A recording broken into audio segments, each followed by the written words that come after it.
আসসালামু আলাইকুম ভিউয়ার্স, আশা করি আপনারা সবাই ভালো আছেন। আজ রাতে দেশের বিভিন্ন অঞ্চলের শক্তিশালী কালবৈশাখীর সম্ভাবনা রয়েছে। গতকালের আপডেট মতো কিন্তু আজকে খুলনা, বরিশাল, চট্টগ্রাম, ঢাকা বিভাগের দক্ষিণাঞ্চলের জেলাগুলোতে প্রবল বজ্রপাত সহ কিন্তু ঝড় বৃষ্টি হয়েছে। বেশ কিছু অঞ্চলে কালবৈশাখীও কিন্তু হয়েছে। আজকে দুপুর থেকে যে বৃষ্টি প্রবেশ করেছিল তা এখনো পর্যন্ত কিছু কিছু অঞ্চলে চলমান রয়েছে। তো এই মুহূর্তে আপডেট তৈরির সময় সন্ধ্যা 7টা বাজিতেছে। বৃহস্পতিবারের দিবাগত রাত অলরেডি ঝাড়খণ্ড হয়ে পশ্চিমবঙ্গ হয়ে বাংলাদেশে কিন্তু ফের মেঘ প্রবেশ করেছে, যার কারণে কিন্তু ফের খুলনায় বৃষ্টি শুরু হয়ে গেছে। ঢাকা বিভাগের ফরিদপুর এবং ঢাকায় কিন্তু প্রবেশ করতে শুরু করেছে। এছাড়াও মেঘের উত্তর দিকের অংশ কিন্তু রাজশাহী হয়ে প্রবেশ করতে শুরু করেছে, যা অলরেডি কিন্তু পাবনায় শুরু হতে চলেছে রাজশাহী হয়ে। এছাড়াও সিলেটের উপরে আরও একটি মেঘ অবস্থান করতেছে, যা শিলচর এবং ত্রিপুরার কিছু অঞ্চলে প্রবেশ করেছে। পরবর্তী সময় আইজল হয়ে বেড়ে যাওয়ার সম্ভাবনা রয়েছে। পশ্চিমবঙ্গের মধ্যাঞ্চল হতে দক্ষিণাঞ্চল পর্যন্ত মেঘ কিন্তু বিস্তৃত রয়েছে, যা গতকালের আপডেটেই বলেছিলাম, ঠিক সেরকম পরিস্থিতি কিন্তু লক্ষ্য করা যাচ্ছে। আগামী 1 ঘন্টার মধ্যে কিন্তু চট্টগ্রাম শহরে আবারও বৃষ্টিপাতের সম্ভাবনা রয়েছে। এছাড়াও বরিশালের উপকূলে কিন্তু বৃষ্টি অ্যাক্টিভ রয়েছে। এই বৃষ্টি কিন্তু চট্টগ্রামে প্রবেশের সম্ভাবনা রয়েছে। এছাড়াও আজ রাত্রি 9টার পর থেকে ময়মনসিংহ এবং সিলেটে ফের বৃষ্টি প্রবেশের সম্ভাবনা রয়েছে।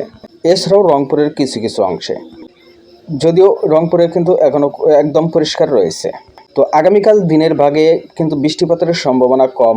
মেঘ ও বজ্রমুড় থেকে কিন্তু এই মুহূর্তের পরিস্থিতি লক্ষ্য করা যাচ্ছে, যা পূর্বের আপডেট মতোই কিন্তু লক্ষ্য করা যাচ্ছে।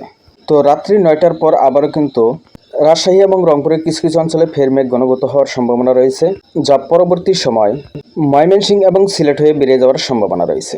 তো ঢাকা শহর কিন্তু এই মুহূর্তে মেঘলা, অলরেডি কিন্তু বৃষ্টির মেঘ ঘিরে ফেলছে ঢাকা শহর, যা গাজীপুর, নরসিংদীর দিকেও প্রবেশের সম্ভাবনা রয়েছে। তো আগামী দিনে তাপমাত্রা কেমন থাকবে তা এক নজরে দেখে নেব।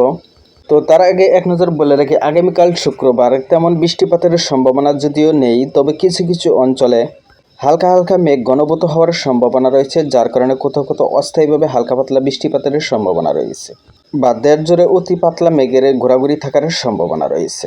মূলত এই বৃষ্টির প্রভাবে তাপমাত্রা কিছুটা হ্রাস পেয়েছে। তো আগামীকাল সর্বোচ্চ তাপমাত্রা থাকতে পারে ঢাকায় 33 ডিগ্রি সেলসিয়াস, পশ্চিমবঙ্গের কিছু অঞ্চলে সর্বোচ্চ 35, বাংলাদেশের রাজশাহীর কিছু অঞ্চলে সর্বোচ্চ 35 থাকতে পারে। 18 এপ্রিল শনিবার যদিও খুব একটা পরিবর্তন হওয়ার সম্ভাবনা নেই, তবে 19 এপ্রিল থেকে কিন্তু ফের তাপমাত্রা বেড়ে যাওয়ার সম্ভাবনা রয়েছে। ঢাকায় 35 ডিগ্রি সেলসিয়াস হতে পারে, রাজশাহীতে 36। তবে 20 এপ্রিল কিন্তু ঢাকায় তাপ প্রবাহের সম্ভাবনা রয়েছে। সর্বোচ্চ তাপমাত্রা থাকতে পারে 37 ডিগ্রি সেলসিয়াস, পশ্চিমবঙ্গে 38 ডিগ্রি সেলসিয়াস উঠে যেতে পারে। 21 তারিখেও কিন্তু সেম পরিস্থিতি, পশ্চিমবঙ্গের মালদার আশেপাশে 42 ডিগ্রি সর্বোচ্চ তাপমাত্রা উঠে যেতে পারে, যা তীব্র তাপ প্রবাহের সম্ভাবনা। রাজশাহীতে 40-এর মতো উঠে যাওয়ার সম্ভাবনা রয়েছে আগামী 21 এপ্রিল।